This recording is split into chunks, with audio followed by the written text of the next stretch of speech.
Bem, nós vamos falar sobre funções exponenciais, que é algo que está bem popular hoje em dia, infelizmente, por causa da pandemia. Então é muito comum você escutar nas notícias essa ideia de crescimento exponencial, por exemplo. E para dar uma ideia do que é o crescimento exponencial, eu vou apresentar de uma forma não tão chata como a pandemia, mas de uma forma um pouco mais divertida, que é esse com um fim trágico, infelizmente, mas a história é interessante e engraçada. Não é provavelmente não é verídica, mas é uma ideia um conto de como a princípio o jogo de xadrez foi criado e a origem de fato, a princípio segundo os historiadores, é na Índia, ok? Então, a princípio, um matemático, vamos dizer, criou o jogo de xadrez. Então, tá aqui uma figura com o jogo de xadrez. Tem esses quadradinhos aqui, então tem esse tabuleiro com vários quadradinhos, então são 64 quadradinhos. É essencialmente que você visse uma tabela aqui 8 por 8. Tem 8 linhas, 8 colunas. Então são 64 quadradinhos que você tem aí nessa tabela. E o rei ficou surpreso, tão, enfim, emocionado com esse jogo de xadrez. Ele achou tão incrível que ele queria recompensar bem o matemático que criou esse jogo de xadrez. E ele disse para o criador do jogo, essencialmente, dizer qualquer prêmio que ele queria, que o rei iria pagar o prêmio. E o rei esperava que o matemático fosse dizer que queria muitas joias ou ouro, etc. Mas o matemático tentou ser esperto com o rei.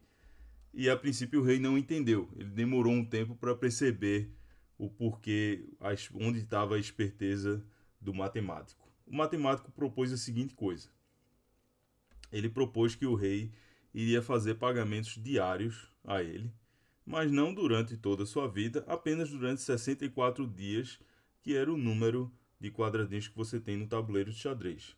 Então, essencialmente, a ideia era o seguinte: no primeiro dia, o rei teria que pagar 1 grão de arroz.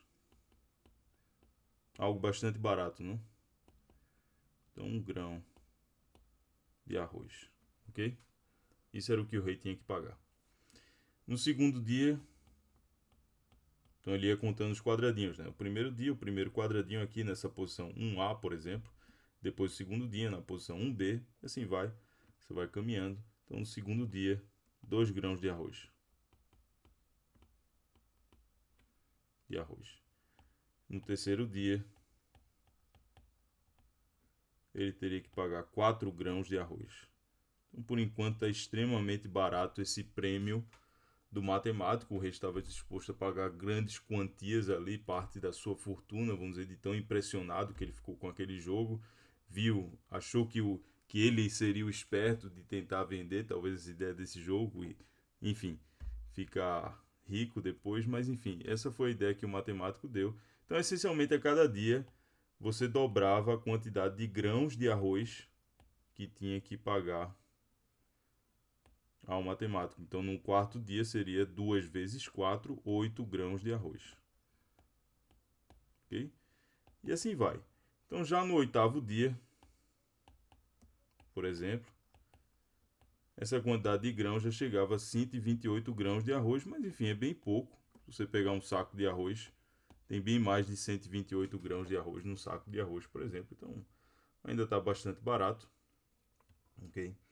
Então, já no 16º dia, a princípio aparentava bastante arroz. Quando você fala em termos de grãos, 32.768 grãos de arroz, ok? Aparenta ser bastante, mas não chega a ter, em geral, o que tem num saco de arroz, ok? Já no 21º dia, aí sim, tinha uma quantidade de grãos equivalentes a um saco de arroz, ok? Chegando no 28º dia, então tá aparentando uma história meio estranha, mas enfim, é só para você ter ideia. Estou considerando aqui vários dias para você ter essa ideia do que é o crescimento exponencial.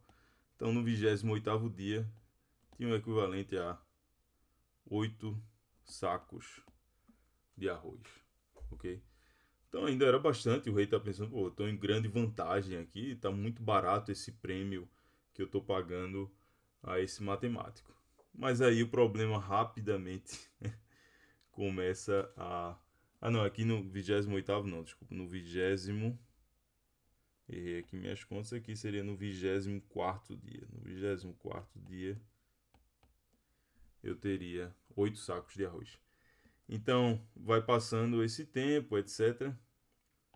Mas o que é interessante, já no 31º dia, aí talvez o rei começou a ficar preocupado. Começou a ficar preocupado, porque aí já tinha 1.000 sacos de arroz.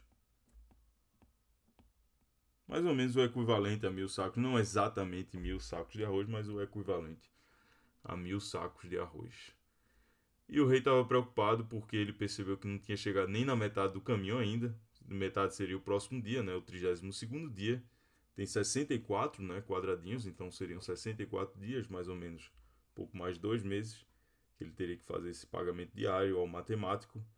E já no 32º dia, no metade do caminho, já tinha 2.000 sacos de arroz, o que alertou o rei, mas, enfim, ele ficou um pouco preocupado. Ele pensou, ele sabia, ele é um rei, enfim, preocupado com a gestão dos seus recursos, e ali ele sabia que o seu reino consumia em torno de 200.000 sacos de arroz durante o inverno. Então eles colhiam a produção de arroz, estocavam aquela produção para o inverno e eles consumiam em geral todo o reino 200.000 sacos de arroz. Então o número já está aqui chegando em milhares de sacos de arroz, o rei está preocupado. E aí o que aconteceu, obviamente, já no 38º dia, se você quiser fazer a conta aqui, vai multiplicando por 2 aqui, esse 1.000 por 2, né? Então já chegou uma quantidade de arroz que seria que já o rei não teria a quantidade em estoque suficiente para pagar ao matemático, ok? É interessante isso e aí, claro, aí finalmente foi quando o rei percebeu que o matemático tinha tentado iludir o rei, se de tentar ser o esperto contra o rei. Só isso é um problema porque o rei, por mais burro que seja, quando ele percebe que alguém tenta ser o esperto com ele, o resultado não é muito bom e de fato o rei mandou decepar aquele matemático por ele ter tentado ser esperto com ele. Enfim, mas essa é a ideia de você. É um exemplo muito simples e muito elementar. Como você percebe que ele é enganoso, de certa forma, o crescimento exponencial, porque a princípio ele é muito lento. Você acha que as coisas estão crescendo de forma muito devagar e você não tem essa noção de quão grande aquele problema pode ficar. Que era como o rei aqui, ele não tinha noção que aquilo poderia dar muitos sacos de arroz até chegar ao ponto que seria inviável, que ele não teria mais como pagar ao matemático aquela quantidade de sacos de arroz, ou de arroz, de grãos de arroz. E aqui nem tinha chegado no um pouco mais do meio do caminho, essencialmente você tinha ainda muitos outros quadradinhos, dias a percorrer. É, enfim, já não teria mais sacos suficientes para você pagar o matemático. E infelizmente esse problema talvez está vendo agora na pandemia, que a gente muitas vezes não tem recursos suficientes ou espaço suficiente em hospitais para as pessoas, infelizmente. Mas enfim, como eu disse, eu não queria falar desse exemplo triste que a gente está vivendo, relacionado em parte com o crescimento exponencial, que muitas vezes a gente nega alguma coisa no começo, como se fosse algo que não fosse gerar grandes problemas, mas que em pouco tempo a gente percebe que vira de fato um problema grande, como o rei percebeu aqui. Felizmente, aqui só morreu uma pessoa que foi, infelizmente, um matemático. Mas enfim, essa é uma ideia que você vê. Outra ideia que você vê parecida com essa aqui, de uma aplicação de funções exponenciais, é quando você fala no problema de crescimento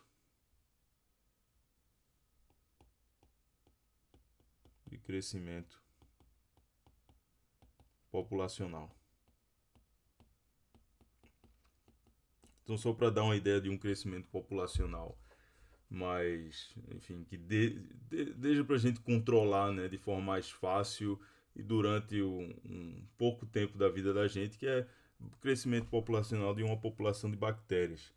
Então, imagine que a gente tem inicialmente, então, vou considerar esse exemplo aqui que inicialmente temos uma cultura, né, uma população, uma cultura com 1.000 bactérias.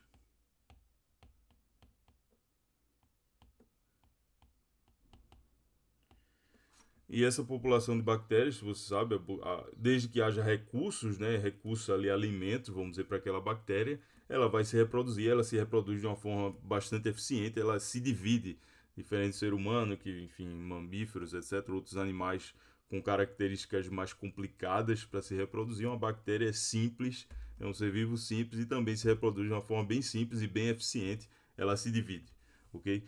Então ela tem essa ideia de, ao longo de um certo tempo, dependendo da bactéria, e dependendo, claro, que exista recursos para ela conseguir se desenvolver e se dividir, okay? Se multiplicar, a população vai se multiplicar, ok? Desde que haja recursos para ela fazer isso, vamos dizer assim, alimento para aquela bactéria. Então, para aquela cultura bacteriana. Então vamos dizer aqui que a gente tem uma população que essa bactéria específica aqui, vamos dizer uma bactéria que você vai fazer, não considera a bactéria como algo ruim, vamos dizer a bactéria para fazer penicilina, por exemplo, ok?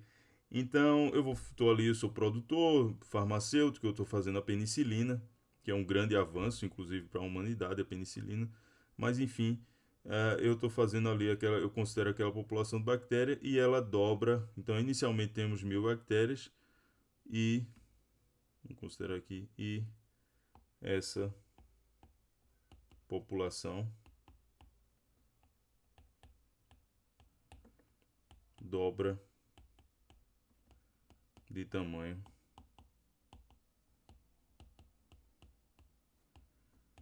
a cada, vamos dizer aqui, 20 minutos.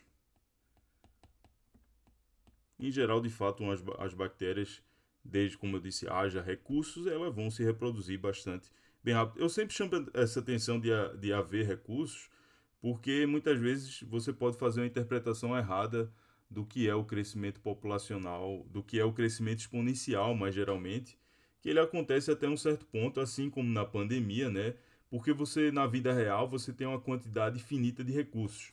Então, essencialmente, você tem uma quantidade finita de pessoas, vamos dizer assim, e aí você não pode ter um número de pessoas sendo infectado por um vírus, etc., crescendo exponencialmente para sempre, chega um ponto que, enfim, meio que vai acabar, todas as pessoas vão estar infectadas e aquele número ali se estabiliza. Esse é o objetivo que as pessoas querem, que aquele número se estabilize e comece a cair, ok? Então a ideia do crescimento exponencial na vida real, em geral, é um crescimento inicial exponencial, mas que depois, eventualmente, mesmo desse crescimento bacteriano, de uma cultura bacteriana, obviamente você não vai ter uma quantidade infinita de bactérias, porque você precisa, à medida que você tem mais bactérias, vai havendo menos recursos ali, menos alimento disponível para elas conseguirem se multiplicar. Mas enfim, desde que haja recursos disponíveis, elas vão se multiplicar e vão se dividir, etc. E vai haver mais bactérias, e nesse caso a população dobra a cada 20 minutos. Então, só para ter uma ideia, depois você tem inicialmente 1.000 bactérias, passados 20 minutos, você vai ter 2.000 bactérias, passados mais 20 minutos,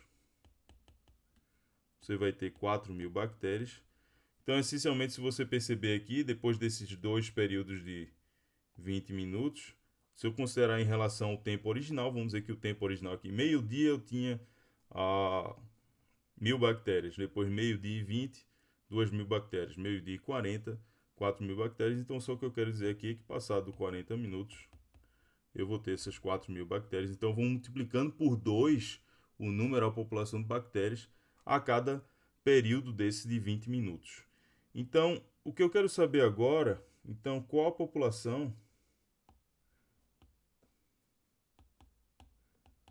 o número, no caso, da população, a quantidade aqui de bactérias, depois de T minutos. Então, é fácil entender quando esse T aqui é um múltiplo de 20 minutos. É um múltiplo de 20, como era o 40, 60, 80, etc. Cada vez que eu vou adicionando os 20 minutos, eu vou multiplicando por 2. Então eu tenho uma relação ali com a potência de 2, né? Tipo aqui, passados 20 minutos eu multipliquei por 2. Passados 40 minutos eu multipliquei por 4 a minha população original, que era 2 vezes 2. Depois mais 20 minutos eu vou multiplicar por 2 mais uma vez, ou seja, a mesma coisa que inicialmente eu multiplicar por 2 ao cubo, que é 8, etc. Mas quando eu tenho uma quantidade de minutos que não é necessariamente um múltiplo de 20, como por exemplo 50 minutos, o que eu tenho que contar aqui é quantos pedaços de 20 minutos eu vou ter dentro desse tempo aqui de t minutos. Então, essencialmente, eu tenho que considerar quantos pedaços de t minutos, quantos períodos daqueles de 20 minutos eu tenho dentro dos t minutos. Então, veja aqui em t minutos, a gente tem, então temos t sobre 20 períodos de 20 minutos. Então, por exemplo, em 40 minutos eu tinha 2 períodos de 20 minutos. Então, quantos pedaços de 20 minutos eu tenho em t minutos? Em 60 minutos eu tenho 3 períodos de 20 minutos. E assim vai, em 50 minutos eu vou ter 2 períodos e meio de 20 minutos, que é 50 dividido por 20. E assim vai. Então, e eu estou querendo relacionar isso aqui porque o que eu tenho de informação lá é que a população vai dobrar a cada pedaço desse de 20 minutos. Então, ou seja, eu vou multiplicar por 2 a cada pedaço desse de 20 minutos. Então, essencialmente, a população, então, portanto, a população de bactérias, ela vai ser dada pela minha população inicial, que era 1000, vezes, então ela vai multiplicar por 2 a cada período desse de 20 minutos, e depois de t minutos, eu vou ter 2 elevado a t sobre 20.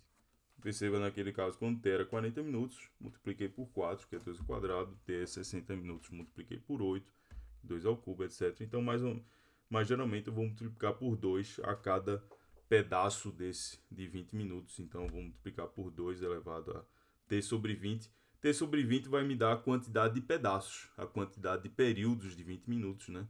E aí, por isso que a potência aqui do 2 é esse número aqui, t sobre 20. O que acontece, como eu disse, é que é fácil entender, nesse caso, quando eu tenho múltiplos de 20. Depois, não é tão complicado para entender também quando t é um número inteiro. Mesmo que seja 50 minutos, seria 2 períodos e meio. Então, t elevado a 2,5, ok? Que é essencialmente você fazer 2 ao quadrado. Então, 2,5, você vai fazer 2 ao quadrado, que é 4 vezes a 2 elevado a meio, que é raiz quadrada de 2, ok? Mas, enfim, quando você tem, mesmo se você tem o t aqui um número racional qualquer, algo fracionário, como vamos dizer 45,57 minutos, você consegue fazer essa conta aqui pelas regras de potenciação simples que a gente aprendeu antes, ok? Para qualquer valor ter um número racional, ou seja, um número fracionário ali, uma fração. Mas se você tem um t algo como mais complicado, um número irracional, como por exemplo se o t é raiz de 2 ou é π, essa expressão aqui já fica um pouco complicado de definir. O que seria um número elevado à raiz de 2 ou um número elevado a π, por exemplo. E a gente vai ver isso aqui um pouco mais na frente aqui. Uma outra ideia de aplicação interessante, também relacionado com funções exponenciais, são os juros compostos. A gente já teve uma aula sobre isso, já gravei aqui uma aula, está lá uma das primeiras aulas dessa parte aqui do pré-cálculo, falando sobre juros compostos. E a gente viu a fórmula geral de como é que você faz para encontrar o valor que você tem final depois de um investimento inicial com uma certa taxa de juros que é composta durante um certo período de tempo. Então, por exemplo, se investimos, vamos dizer, V0 reais, V0 aqui seria o valor inicial. No investimento com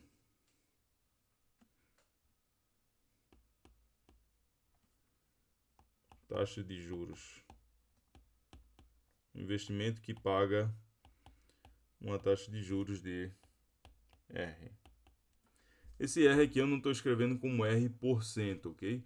Então, só para deixar claro, esse R aqui já é um número. Então, por exemplo, se eu digo que a taxa de juros é 3%, o número 3% é 3 dividido por 100, que é 0,03. Esse R aqui seria 0,03, é o correspondente a 3%.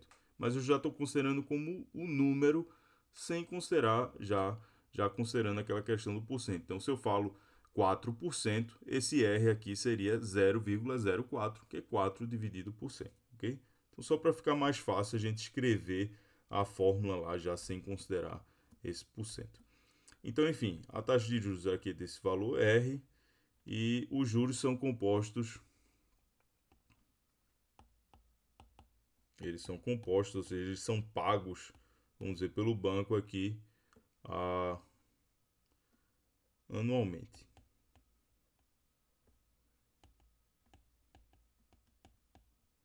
Ok?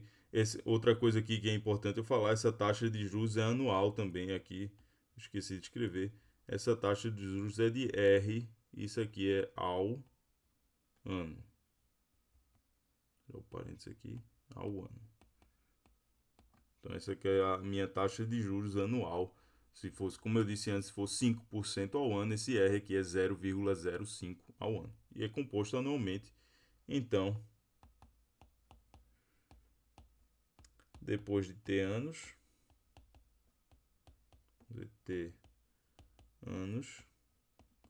a gente vai ter, a gente já viu isso aqui antes, como é que você obtém isso. O que eu vou ter? A gente vai ter V0, meu valor inicial. Então, depois de um ano, por exemplo, eu vou ter o valor inicial, ou seja, ele vezes 1, mais a minha taxa de juros que eu tenho ali, que no caso é R, ok? Isso aqui é o que eu tenho depois de terminado um ano. Terminado o segundo ano, eu vou ter esse valor aqui agora, supondo que eu não tirei nada lá do meu investimento, eu deixei lá, ou seja, aplico juros em cima de juros. É como dizia, enfim, tem uma frase famosa do Einstein que ele dizia que os juros, escutou bem, o Einstein ele dizia isso, que os juros compostos é a oitava maravilha do mundo. Quem entende ganha, quem não sabe perde. Okay? Mas enfim, é uma frase bem simples, bem para ilustrar essa ideia dos juros compostos, ok? Em geral, quem ganha são os bancos, né? Mas enfim, supondo que você investiu, então você que está ganhando aqui, no segundo ano você vai considerar os juros agora não sobre o seu valor inicial que você tinha, que você colocou lá, vamos dizer, há 2 anos atrás, você vai ter agora fim do primeiro ano, não tirou aquele valor aumentou e os juros vai ser aplicado agora em cima daquele valor, então você vai multiplicar novamente por esse 1 mais R, esse valor aqui, então você vai ficar com 1 mais R ao quadrado, etc. Então, depois de ter anos, você vai multiplicar o seu valor inicial por 1 mais R elevado a t. Enfim, essa é uma fórmula simples da ideia dos juros compostos. Mas suponha agora, então, suponha que eu invista esse dinheiro, o investimento é um banco bem legal comigo. Então, suponha que é você que fez esse investimento e o banco agora ele é bem legal no seguinte sentido. Então, suponha que os juros são pagos de forma composta, ou seja, são compostos, né? Então, de forma composta n vezes por ano. Então, o que eu quero dizer com isso? E a taxa de juros é a mesma de antes, taxa de juros anual de R. O que eu quero dizer com n vezes por ano é que, por exemplo, ao invés do banco, esse problema que eu considerei inicial, o banco só vai me pagar a cada ano. Ou seja, eu investi hoje, depois de um ano ele vai me pagar, depois de mais um ano ele vai me pagar. Então, não existe aí crescimento intermediário. Ele não vai me pagar depois de um mês ou dois, sempre a cada 12 meses. Mas suponha que agora, em vez de considerar pagamento a cada um ano, eu considero um pagamento mensal. Então aqui seria um composto 12 vezes ao ano, porque em um ano eu tenho 12 pedaços, que são 12 meses. Se for diário, seriam 365 pedaços que eu estou dividindo aqui. Esse N seria 365 se o banco me paga por dia. Claro que a taxa de juros não vai aumentar, né? Eu vou ter que ajustar aqui. Então, por exemplo, se eu tinha inicialmente V0, ok? Então, depois de passado um desses pedaços aqui desse período, eu vou ter o valor inicial, mais, no caso, a taxa de juros anual é R, então a taxa de juros mensal é, por exemplo, a taxa de juros mensal é R dividido por 12, a taxa de juros diária é R dividido por 365, e mais geralmente, se eu divido em N pedaços o ano, a taxa de juros vai ser R dividido por N, ok? E o período de tempo que eu tenho aqui, então esse aqui, por exemplo, eu tenho esse valor depois desse primeiro período aí do tempo, dependendo de quantas vezes eu dividir. Se eu dividir em 12 pedaços, depois de um mês, eu vou ter isso aqui, o valor inicial, vezes 1 mais R dividido por 12. Se eu divido diariamente, eu vou ter depois de um dia, eu vou ter V0 vezes 1 mais R dividido por 365. Mas enfim, depois de T anos, então em T anos, eu tenho T vezes N pedaços, ok? Então eu teria T vezes N aqui, seria o período que eu tenho. Esses períodos aqui de ano, né, que eu estou dividindo esses pedaços de ano. Então eu tenho, se em um ano eu tenho 12 meses, em T anos eu tenho T vezes 12 meses. Se em um ano eu tenho 365 dias, em T anos eu vou ter T vezes 365 dias. Então essa é a ideia aqui. No caso, eu tenho N pedaços de um ano, né? Então um período aqui T anos, vou ter T vezes N desses pedaços. Então eu tenho essa expressão aqui, e a ideia, obviamente, é que, e se você faz essa conta, a gente fez um exemplo lá na aula de juros compostos, pode colocar um valor qualquer aqui e uma taxa de juros qualquer para ver essa conta. E é interessante que à medida que você vai aumentando a frequência com que você compõe os juros, ou seja, você vai aumentando esse valor de N, você vai recebendo um valor um pouco maior. Não é tão maior, mas ainda assim é um pouco maior do que se você só compõe os juros uma vez ao ano, ok? Então vai aumentando ali um pouco, por isso que eu disse que o banco é bom quando ele, a princípio, lhe paga assim várias vezes ao ano. Você vai estar ganhando um pouco a mais do que se você só compõe uma vez ao ano. Mas enfim, eu quero entender isso aqui, basicamente, à medida que o N vai aumentando, porque cada vez que o N for maior, você vai ganhando um pouco mais. Não é grande coisa a mais, você pode fazer essa conta aí numa calculadora, considerando um valor qualquer inicial, por exemplo, R$ 100, uma taxa de juros quaisquer, vamos dizer 3%, e você vê isso daí, você vai vendo que vai mudando um pouco ali, à medida que você vai aumentando o N, mas você vai ganhando alguma coisa a mais. A ideia é fazer esse N cada vez maior. Então a ideia seria fazer mensalmente, depois diariamente, depois por hora, vamos dizer, depois por minuto, depois por segundo, nanosegundos, etc. Enfim, você vai considerando isso aqui, esse N cada vez maior, ou seja, os pedacinhos ali do ano que você está considerando os períodos, né, cada vez menores. Portanto, você vai dividindo um ano por um número maior. O N vai ficando maior. Então é interessante você fazer, é uma coisa que a gente faz muitas vezes para entender uma expressão matemática melhor, é você fazer uma mudança de variáveis. Então a minha variável aqui, o valor inicial é fixo, a taxa de juros anual é fixa também, mas o período também, né, a quantidade de anos é fixo, mas o N aqui é essa ideia que eu quero aumentar. Esse daqui é o que está mudando de fato, ok? Então eu vou fazer aqui uma mudança, então eu vou chamar esse N aqui, eu vou dizer que ele é essa taxa de juros vezes K. Então, ou seja, eu vou introduzir essa minha nova variável. O K vai ser N dividido por R, ok? E aí, se eu faço isso, qual é a vantagem em relação àquela expressão que eu tenho ali? A expressão que eu tenho é V0 vezes 1 mais R sobre N elevado a T vezes N. Escrevendo essa minha nova variável, isso aqui vai ficar V0 vezes 1 mais... Você percebeu, o R sobre N é justamente o inverso desse número K. Então, isso aqui é 1 sobre K. Okay? O K é N sobre R, então R sobre N é o inverso do K. E o N aqui, eu tenho T vezes N, o N é R vezes K. Então, em vez de T vezes N, eu vou ter T vezes R vezes K. E a grande coisa dessa expressão é que eu posso reescrevê-la usando regras de potenciação da seguinte forma, como sendo o valor inicial vezes essa expressão aqui, 1 mais 1 sobre k elevado a esse expoente, que é t vezes r vezes k, eu posso escrever como sendo esse número 1 mais 1 sobre k elevado a k, e eu elevo isso aqui tudo a t vezes r, ok? Isso aí não tem, tá perfeitamente ok. É uma regra de potenciação que a gente aprendeu fazer isso. E como eu disse antes, o que é fixo aqui, o valor inicial que você investiu, a princípio é fixo. Taxa de juros anual que o banco vai lhe pagar também não muda, é até aquela taxa de juros ali. O período de tempo T também não muda, fixo. Mas a quantidade de vezes que você vai compor os juros ao ano é que está mudando. Ou seja, você está considerando um período, o N ali cada vez maior. Você está dividindo o ano em cada vez pedaços menores. Então, você está dividindo o ano por um número maior. Ali, esse N vai aumentando, o que equivale ao K aumentar. Então, quando você vê esse N aqui crescer, o R é fixo, é a mesma coisa que o K crescer e vice-versa. Se o N cresce, o K cresce. Se o K cresce, o N cresce. Então, é a mesma coisa você dizer que o N vai aumentar, o K vai aumentar.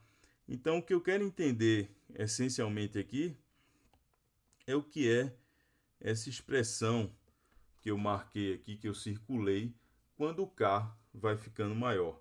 Eu quero entender para onde é que isso aí vai, ok? Então, isso é uma pergunta interessante. Você pode calcular isso aqui para alguns valores, né? Você calcula quando K é 1, quando K é 2, 3, etc. E vai aumentando o valor de K. E você vê que isso aqui vai se aproximando de um número. Então, à medida que esse K cresce, então a gente escreve em matemática essa expressão aqui, 1 mais 1 sobre K elevado a K. A gente diz que isso aqui vai se aproximando quando o K vai crescendo. Então, no caso aqui, eu vou escrever dessa forma, essa notação. Se você não entende essa notação, não tem problema, claro, porque é uma notação do cálculo. Você entender o que é isso aqui, infinito, é um número? Não, não é infinito. O que eu estou querendo dizer com K para infinito? É que eu estou considerando valores cada vez maiores de K. Um processo que não termina, né? O K 1000, 1001, 1002, etc. Então, eu vou considerando ali sempre valores maiores do que K. E aquilo dali vai se aproximando de um número. Você pode ver isso na sua calculadora, que vai se aproximar de algo como 2,7, 1, etc., vai ser um número irracional, que é o que a gente chama de E, que isso aqui é o que a gente chama de, essa notação é o número de Euler. Tem várias formas de você definir esse número aqui, essa é uma delas, à medida que o K vai aumentando, e é uma forma bem interessante de você dizer que esse número tem vários conceitos aqui que são complicados, porque você precisaria entender o conceito do cálculo, conceito de limites para poder entender isso aqui, provar de fato que esse número existe, ou seja, que isso aqui converge quando o K vai para infinito. De fato, sim, mas você tem como ter uma noção disso numa calculadora, você vai aumentando o valor de K e vai vendo o que é que isso aqui dá, ok? Isso aqui, o número de Euler, é uma coincidência que a gente escreve com a letra E, que é a mesma letra do primeiro, a primeira letra aqui do nome, do último nome do Euler. Isso é só uma coincidência, o Euler estava trabalhando com esse número, é uma constante, né, esse número aqui racional. Ele já tinha usado as outras letras do alfabeto, o A, B, o C, o D, etc. E aí veio a próxima letra, que era o E. Não foi proposital ele querer se auto-homenagear, mas enfim, foi só uma coincidência histórica que isso aconteceu, que coincidiu e muita gente acha que é uma homenagem ao Euler, mas não é, é só uma coincidência ser a letra E, ok? Mas enfim, esse número tem várias outras interpretações, mas todas elas eu precisaria do cálculo, o que é algo diferente de outros números irracionais interessantes que você aprendeu desde a escola, como o caso do número raiz de 2, você pode ver com uma diagonal de um quadrado com lado igual a 1, o π ali com relação com o comprimento da circunferência. Então, tem várias formas de você ver o π, o 1, etc., formas geométricas simples, mas o número E não, é um número relativamente bem mais jovem do que o π e o raiz de 2, por exemplo, outros números irracionais famosos. Ele é um número que você de fato precisa de conceitos do cálculo diferencial para entender o que é esse número aqui. Entender isso aqui também, precisamente o que eu escrevi aqui. Ok? Mas uma coisa que é interessante que eu ia falar, que acabei esquecendo agora, foi que. Acabei esquecendo antes, mas enfim, agora eu lembrei. É que você vê a relação desse número com uma função essencialmente exponencial qualquer. Porque a gente partiu dessa fórmula aqui, que é uma forma bem geral, um valor inicial qualquer, uma taxa de juros quaisquer, por um período qualquer, o N vai aumentando ali. E essencialmente para eu entender essa expressão, à medida que o N aumentava, bastava eu entender essa outra aqui, que é a expressão que eu tenho, o E, o exponencial. Então, por isso que muitas vezes quando você fala de função exponencial, imediatamente vem na cabeça essa função E elevado a x. E por que o E? O que é essa base, que é o que a gente chama o E aí no caso do E elevado a x, o que ele tem de relevante em relação a um outro número qualquer, como 2, ou 3, ou 4, ou raiz de 2, ou π, etc. O porquê que ele é interessante quando você considera funções exponenciais e, em parte, você vê aqui nesse exemplo que, essencialmente, quando eu considerei valores bem quaisquer, arbitrários, bastava eu entender o que é que acontecia nesse caso mais simples, que era caso que convergia para esse número aqui, o E, a exponencial com essa base E. Então, algumas propriedades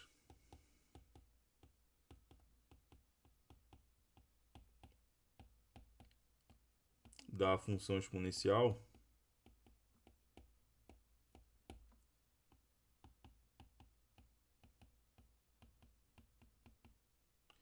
Então, eu acabei de falar, né, que bastava a gente entender bem a função exponencial com a base E, mas, enfim, mais geralmente a função exponencial eu posso escrever com uma base qualquer, como era o caso da população bacteriana, que no caso não era a base E que eu escrevi com base 2, mas mais geralmente eu vou escrever algo do tipo A elevado a x.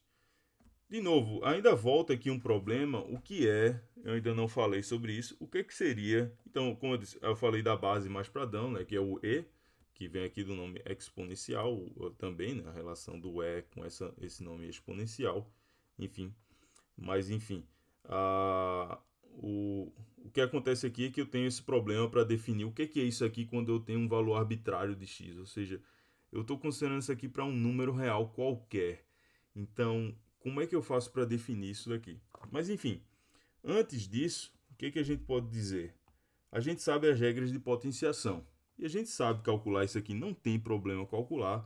Quando x é um número, quando eu tenho expoentes naturais, é só uma repetição de multiplicação, ok? Do mesmo número, ele por ele mesmo, uma certa quantidade de vezes.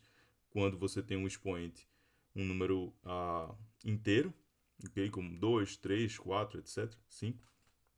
Então, mas a gente depois expandiu essa ideia pelas regras de potenciação para um número inteiro qualquer, ou seja, números negativos também. Faz sentido você calcular isso aí. Aí tem a ideia do número elevado a zero, é 1, ok? Essa base aqui, só para deixar claro, não é um número, não é zero, ok? Na realidade, mais geralmente eu vou considerar aqui uma base, esse número aqui como sendo algo não negativo, ok? Mas enfim, algo positivo na realidade, esse A aqui. Mas enfim, teria problemas aqui se esse número aqui é negativo, a base aqui, mesmo para expoentes racionais, como o caso do 1 meio, que é a raiz quadrada, né? A gente sabe que não pode calcular a raiz quadrada a princípio pela definição de um número negativo. Então, eu considero aqui, mais geralmente a gente considera esse número A como sendo um número positivo, ok?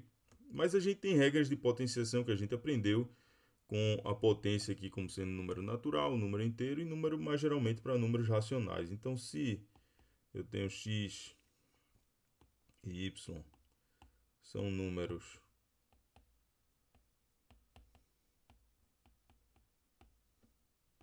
racionais, só lembrando que é um número racional, é um número que é dado por uma razão, uma fração, okay? Um número inteiro dividido por um número inteiro. É isso que é um número racional. Ou se você vê um número real com um número decimal, é um número que tem uma expressão decimal com uma quantidade finita de decimais, ok? Diferentemente do raiz de 2, do π e do e, que são números irracionais, por exemplo. Então a gente já viu isso aqui, por exemplo, que quando eu faço essa função calculada na soma desses dois números, isso aqui é a elevado a x mais y, que é a elevado a x vezes a elevado a y. Ou seja, essa função ela tem essa propriedade interessante que ela transforma uma soma num produto. O que eu quero dizer com isso? Quando você calcula ela na soma de duas entradas, você vai ter o produto das respostas dessas entradas, ou seja, f de calculado em x mais y é f de x vezes f de y. Isso é uma propriedade que você tem padrão lá desde a potenciação. Outra propriedade também é que quando você calcula a função no oposto, okay, em menos x, isso aqui é a elevado a menos x, a gente viu isso aqui, que é 1 sobre a elevado a x. Então, portanto, isso aqui é 1 sobre f de x. Então, a função transforma aqui, ela calcula no oposto e o que você tem é o inverso da imagem, ok? Quando você faz o oposto no número ali, a função vai levar o oposto no inverso. Então, ela tem essa outra propriedade aqui interessante. Outra coisa relevante, enfim, essas funções exponenciais, independente da base, quando você calcula em zero, isso aqui é a elevado a zero, que é 1. Okay? A gente viu isso aqui. Número elevado a zero é 1. E outra propriedade interessante é que se você faz essa função elevada a uma certa potência, vamos considerar aqui uma potência também racional. Isso aqui é a função calculada. Então, enfim, só lembrando que é isso aqui. Isso aqui vai ser a elevado a x elevado a y. Isso aqui é a elevado a x vezes y, ou seja, que é f de x vezes y. Ok? Então, você tem essas propriedades aqui, são propriedades padrão qualquer função exponencial, mas tem algo escondido aqui, que isso aqui eu só estou usando as regras de potenciação, e as regras de potenciação a gente aprendeu para esse caso, né, que eu deixei claro aqui que eram números, aqui esse x e esse y tinham que ser números racionais. Mas como é que eu faço para calcular, então, o que é, por exemplo, 2 elevado à raiz de 2? Então, o que é isso daqui? Eu sei o que é 2 ao quadrado, eu sei o que é 2 elevado a menos 1, que é 1 sobre 2. Eu sei o que é 2 elevado a 1 meio, que é a raiz quadrada de 2. Mas o que é 2 elevado à raiz quadrada de 2? Isso aqui é algo complicado de responder. Se você pensa isso daqui simplesmente como sendo 2 vezes 2 vezes 2, etc., raiz de 2 vezes, isso aqui, obviamente, você percebe que não faz o menor sentido, ok? Isso aqui está, essa visão de que é você simplesmente como se você visse uma potência ali como um número natural, ela está completamente incorreta, até mesmo para números mais simples, né? Se eu tivesse um expoente ali, um número racional como um meio, ou como um terço, ou 3/4, etc., você não veria isso aqui, então não é isso daqui, ok? E aí, no caso do número da base e, que a gente viu que tem grande importância, basicamente para eu entender qualquer função exponencial, basta eu entender a função exponencial ali, o e elevado a x. Inclusive, a gente vai usar isso e vai ver uma fórmula direta para eu converter nessas duas. Como é que eu converto aqui a função a elevado a x para uma base qualquer para entender a função e elevado a x ou vezes algum número vezes x, no caso, né? Ou seja, entender a função exponencial com aquela base e o número de Euler. A gente vai ver uma fórmula para converter essas coisas quando aprender logaritmo, ok? Mas enfim, por enquanto, vamos entender como é que o Euler calculou o que seria esse número. Na realidade, é como ele calculou essa constante E. Não foi daquele jeito, fazendo aquele limite que eu mostrei lá para cima, lá em cima para vocês. Mas ele calculou de um outro jeito. Então, como o Euler calculou essa constante E, ok? Essa constante E. Mas, enfim, como ele calculou, é interessante que não é daquele jeito, eu acabei de dizer, e é essencialmente o mesmo jeito que um computador calcula hoje em dia esse número ou potências desse tipo. Como é que um computador, se você colocar 2 elevado à raiz de 2 numa calculadora científica, por exemplo, que tem disponível gratuitamente no Google, você calcula ali, ele vai lhe dar uma resposta. Certa aproximação é um número irracional. Mas enfim, como o Euler calculou foi da seguinte forma: ele não calculou, ele não escreveu isso aqui como sendo e elevado a 1, ou ele calculou simplesmente. Eu vou dar a ideia aqui, como é que ele calculou o e elevado a x? Colocar um x, na realidade ele primeiro calculou quem era essa constante e, ok? Mas ele não calculou daquele jeito que eu disse, não é uma ideia de potência aqui também. Ele usou essa função aqui que ele chamou de exp, ok? De x. Que é essencialmente você diz, pô, qual é a diferença de você escrever exp de x e e elevado a x? É a mesma coisa, mas a definição dessa coisa é diferente. Na realidade, quando você calcula o e ao quadrado, um computador no caso, calcula e ao quadrado, e ao cubo, ou até mesmo e elevado a raiz de 2, ele calcula usando essa expressão aqui, que é a seguinte coisa. É uma expressão polinomial, mas não é bem um polinômio, é um polinômio infinito. O que eu quero dizer com isso aqui? Esse polinômio aqui, 1 mais, na realidade não é um polinômio, é uma coisa que a gente chama uma série em matemática. 1 mais x ao quadrado dividido por 2, mais x ao cubo dividido por 6, mais x à quarta dividido por 4, mais, e assim vai. E o termo geral dessa série aqui, que a gente chama, é x elevado a n dividido por n fatorial. Aqui é 24, inclusive, não é 4 só não. Ok? E assim vai. Então, nunca para. Aqui você tem esses três pontinhos aqui, isso aqui continua. Então, por exemplo, depois do x a 4 sobre 24, você vai ter x a quinta dividido por 5 fatorial. Só lembrando que essa expressão n fatorial é o produto de todos os números de 1 até n. Ou seja, 1 vezes 2 vezes 3 vezes 4 até você chegar lá no n-1 vezes n. Okay? Então, 5 fatorial, por exemplo, é 1 vezes 2 vezes 3 vezes 4 vezes 5, que é 120. Ok? Então, enfim, essa foi a expressão como o Euler calculou o número e. Então, ele calculou como sendo esse número aqui, que é 1 mais 1. Então, é um número maior que 2, ok? 2, alguma coisa. Mais 1 ao quadrado dividido por 2. Mais 1 ao cubo, que é 1 dividido por 6. 1 a quarta, que é 1 dividido por 24. E assim vai. É incrível o grau de precisão que o Euler conseguiu desse número irracional aqui, o e, que foi extremamente preciso. O erro bem pequeno em relação à aproximação que a gente tem hoje em dia, 2,71, etc. E assim vai. Enfim, é uma quantidade infinita de decimais, é um número irracional, ok? E aí, só para ter ideia, o porquê que... Então, não é uma coisa trivial você ver que essa expressão matemática aqui, que para entender, outra coisa, para entender essa expressão, deixei claro, você tem que entender essa noção de infinito e é você estar somando uma infinidade de coisas. Então a pergunta que fica é: isso aqui existe? Ou seja, e a pergunta que a gente faz em matemática é: isso aqui converge, essa infinidade de coisas que você está somando? E a resposta é sim, mas para eu mostrar isso aqui eu precisaria de conceitos do cálculo novamente, do cálculo diferencial. E como eu disse desde cedo, desde antes aqui, entender essa constante e esse número de Euler, você precisa entender o cálculo, ok? Mas enfim, o porquê que isso daqui é a mesma coisa que isso. Então, só um exemplo bem simples assim, o porquê que você calcular a exp de 2, no caso, quem é isso aqui? Isso aqui é 1 mais 2 ao quadrado dividido por 2, mais 2 ao cubo dividido por 6, etc. 2 a 4 dividido por 24. Por que que isso daqui é a mesma coisa que e ao quadrado? Supondo que você já conhece essa constante, né?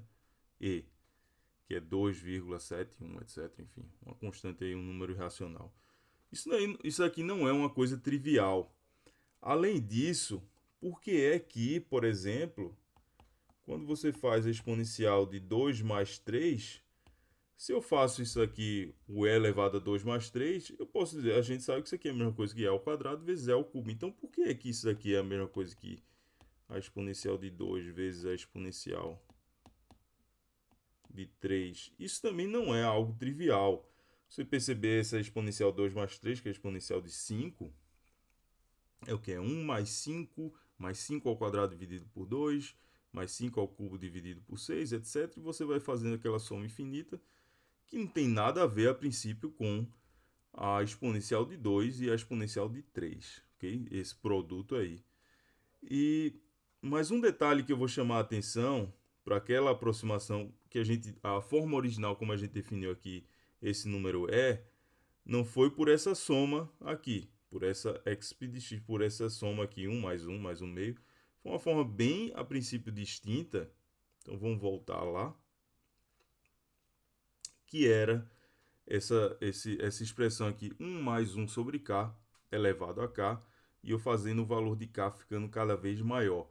E aí é interessante que isso aqui não é tão difícil de ver que vai ser uma expressão parecida com aquela ali, porque isso daqui, esse 1 mais alguma coisa elevado a k, à medida que você vai aumentando o valor de k, vamos considerando k números inteiros aí, vamos dizer 1000, 1001, 1002, etc. Isso aqui é um binômio de Newton. E tem uma fórmula padrão com as expressões dos coeficientes desse polinômio aí, que é um binômio de Newton. Okay? Então, essa expressão 1 mais 1 sobre k elevado a k, isso aqui é uma expressão polinomial em k em 1 sobre k, né? Um polinômio aqui de 1 sobre k. Então, você vê essa expressão polinomial aparecendo à medida que o k vai crescendo, é como se você tivesse um polinômio de grau cada vez maior. Um polinômio aí em 1 sobre k. E ele é bem parecido, você vai ter essencialmente essa expressão que a gente viu aqui, 1 mais 1 meio, mais o sexto, etc. Você vê isso aí à medida que você vai aumentando de k, de fato, você vê essa relação aqui. Então, entender que o exp de x é igual a elevado a x é essencialmente você entender ali aquele binômio de Newton quando você eleva isso aqui a x. Ou entender essa soma aqui que o Euler fez, ok? Mas uma coisa que eu vou usar agora, em vez de usar essa noção do binômio de Newton, etc., eu vou usar algo mais simples para entender. Eu vou usar um software, um programa aqui, para entender o porquê. Por exemplo, a gente vai ver aqui que o exp de 2 mais 3 é a mesma coisa que o exp de 2 vezes a exponencial, né? Esse exp é de exponencial de 2 mais 3, a exponencial de 5 é a mesma coisa que a exponencial de 2 vezes a exponencial de 3. Então, eu vou abrir aqui o meu programa, o Desmos, ok? E vamos considerar aqui um valor de k aqui pequeno. Então, essa expressão que você está vendo aqui em cima, que eu chamei de f de x, que o gráfico dela está aqui em preto, aqui aparecendo aqui do lado. Eu abri aqui o Desmos, que eu coloquei já o link antes aqui para esse programa, ok? Ele é gratuito. Então, aqui está um símbolo somatório, a ideia de soma, né, como a gente escreve matemática, e essencialmente aquela expressão que é 1 mais x ao quadrado sobre 2 fatorial, etc. E essa expressão, quando k é 2, então à medida que eu vou aumentando o grau desse polinômio, eu vou ter algo mais próximo, ok? Da exponencial, que é a última função que eu coloquei, que aparece o gráfico aqui em azul, da função exp de x, que é a exponencial de x. E é interessante porque quando você considera... Então, vamos calcular aqui só o que seria exp. Vamos ver aqui funções. A exp de 5, exponencial de 5. Só para ver o valor preciso do que de fato é essa expressão exponencial de 5. Você vê aqui que a princípio não tem nada a ver com o que eu estou calculando na minha aproximação, né? Eu calculei aquela função lá de cima em 5, deu 18,5. E quando eu faço o produto dela calculado em 2 vezes ela calculada em 3, deu 42,5. Além de ser bem distante de 18,5, é bem distante do valor real, que é 148 ponto alguma coisa. Mas só está bem distante porque a minha aproximação está muito fraca ainda. O grau de um polinômio está bem pequeno. Mas vão aumentando o valor de k. Você vê já que quando k é 10, já teve uma mudança drástica aqui. O valor dela em 5 já ficou 146 e alguma coisa. O produto dela em 2 vezes ela em 3 deu 148 e alguma coisa, que dá bem próximo aqui do 148, que está aqui, que é de fato a exponencial de 5. E aí o que acontece é que à medida que eu vou aumentando mais, a aproximação vai ficando melhor, até o ponto que a quantidade de casas decimais que eu considero aqui a partir do 28 aqui, por exemplo, deu a mesma coisa. Tudo coincidiu, né? Só porque, óbvio que essas coisas não é que elas são iguais, é só que a minha aproximação é só até uma certa quantidade de casas decimais, e que nessa quantidade de casas decimais que eu considerei aqui, que é bastante, são 9 casas decimais aqui, né? Que aparecem depois do ponto. Então, essencialmente, você tem os mesmos valores aí aparecendo. Tanto a função calculada em 5, como a exponencial de 5, como a função calculada em 2 vezes ela calculada em 3. E à medida que... Mais uma coisa que é interessante é o seguinte. Quando o valor de k é pequeno, você tem uma certa diferença aí entre a função exponencial e a função preta aqui, essa aproximação. Você vê aqui que tem um certo distância aqui entre esses dois gráficos, né? Não coincide aqui. e para números negativos ainda tem uma distância ainda maior, né, do azul para o preto. Mas à medida que eu vou aumentando isso aqui, rapidamente, quando para os números positivos, rapidamente isso aqui fica bem próximo. Você vê que quase que coincide idêntico aqui o azul com o preto. Já para os números negativos, a princípio não coincide tanto. Mas quando eu vou aumentando aqui a minha aproximação, meu valor de K, a coincidência vai aumentando aqui até o ponto que basicamente é imperceptível aqui. A gente vê isso. Ok? Então, enfim, só uma ideia computacional para ver isso aqui. É um software que eu recomendo bastante. Você vê, ok? Que é o Desmos, ok? Enfim, para ver aqui a aproximação da exponencial com essa função, esse polinômio aqui. Enfim, polinômio não é bem um polinômio, é uma série que a gente chama de série de Taylor dessa função exponencial. E é assim que um computador calcula.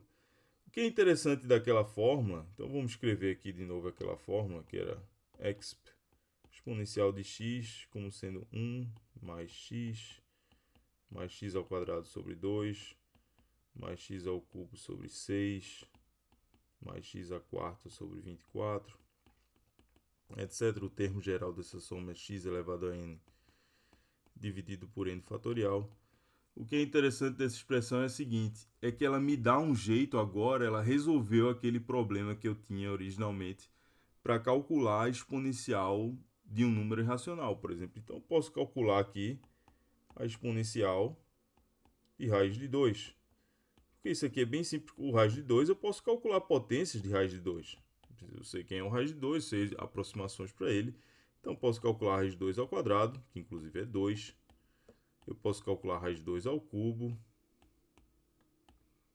E assim vai. Então, sabendo que eu consigo calcular potências aí da raiz de 2, eu consigo calcular a exponencial da raiz de 2 via uma aproximação dessa forma aqui, essa soma aqui. Posso calcular, não tem perfeitamente, não tem problema. E aí, acabou o meu problema da definição. Se eu entendo que é exponencial isso aqui, o problema é que para entender isso de fato eu precisaria do cálculo. Mas enfim, por enquanto você assume que calcular a exponencial de raiz de 2, ou seja, o e elevado a raiz de 2, a gente pode considerar também como algo elevado a algum número racional que vai se aproximando cada vez mais da raiz de 2. Mas a forma precisa de fato é essa daqui que eu estou fazendo, ok? Para fazer noção dela, claro que precisaria do cálculo. Mas enfim, uma coisa que é interessante é que eu não consigo expandir, essa fórmula é tão legal que eu não consigo só expandir para números irracionais. Eu consigo expandir também para números talvez mais complicados, que nem reais são, como os números complexos. Então, por exemplo, eu posso calcular a exponencial de i, ou seja, seria o e elevado a i. Porque o i, lá, lembrando quem é o i aqui, número complexo, raiz quadrada de menos 1, eu posso calcular o i. Eu sei quem é i, é o raiz quadrada de menos 1. Eu sei quem é i ao quadrado, que no caso é menos 1. Eu sei quem é i ao cubo, que é menos i. O i é até fácil essa expressão, porque o i tem essa propriedade que a sua potência vai se repetindo a cada 4 vezes. Então, o i à quarta, por exemplo, aqui é 1, ok? E aí o i à quinta volta a ser i, etc. Então, eu consigo calcular isso aqui, não tem problema, porque eu consigo calcular as potências desse i, e eu consigo calcular as somas, eu somo depois essas coisas, esses números complexos, o resultado vai ser aqui um número complexo também, ok? Mas enfim, a princípio, né? Ok? Eu posso calcular não só isso, mas eu posso calcular até de coisas que nem são nem números. Eu posso, como por exemplo, considerar uma matriz aqui. Vamos considerar uma matriz aqui, vamos dizer essa aqui, 0, menos 1, 0.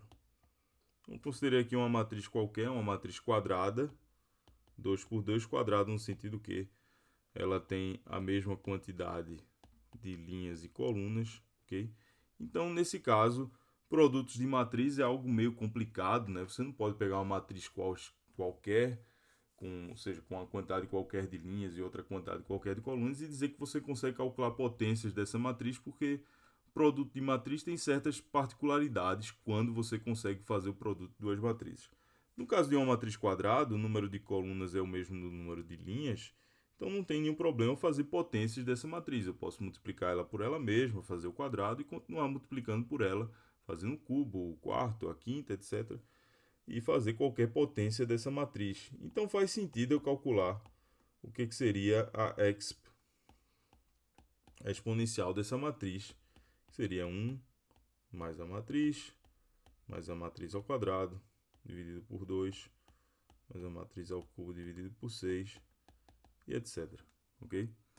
Então é interessante, ou seja, dar uma matriz também. O problema é que eu cheguei agora num território de uma coisa que, enfim, em matemática, ok, faz sentido eu calcular isso daqui, ok? Mas para que serve isso? E entender para que serve você calcular uma exponencial de uma matriz, o interessante é que a aplicação natural é você entender, você trabalhar com equações diferenciais numa situação um pouco mais geral, com um sistema de equações diferenciais. E quando você trabalha com um sistema de equações diferenciais, você vê aparecer essas expressões de exponenciais de matrizes que são comuns aparecer, por exemplo, em física quântica, ok? Mas enfim, por enquanto isso fica só como uma curiosidade, né? Você conseguir calcular. O problema original da gente parecia bem pequeno agora, né? Calcular a exponencial de um número irracional. Conseguir calcular até de números complexos e até de matrizes, enfim. E uma fórmula muito legal que tem, e aí se você tem curiosidade, é uma das formas que é chamada uma das formas mais bonitas em matemática, que diz o seguinte: você faz a elevado a π, naquele conceito lá que eu apresentei para vocês, eu calculei a elevado a i, mas enfim, você faz a elevado a π mais 1 é igual a zero, ok? Isso aqui é uma fórmula, enfim, considerada uma das fórmulas mais bonitas em matemática, porque você está relacionando várias constantes aqui importantes da matemática, o 0, 1, os constantes originais bem importantes, o i, o π e o e, ok? Numa única fórmula. Ou seja, eu poderia também escrever e elevado a π igual a menos 1, mas essa é uma fórmula, essa forma que eu escrevi aqui, escrevendo como e elevado a π mais 1 igual a zero, fica mais interessante que você faz aparecer o zero ali também. Na fórmula ele é muito legal, muito interessante. Se você tem curiosidade, tem vários vídeos interessantes só sobre essa fórmula aqui, o porquê que ela é verdade. Mas enfim, eu vou concluir agora a aula com essa belíssima fórmula.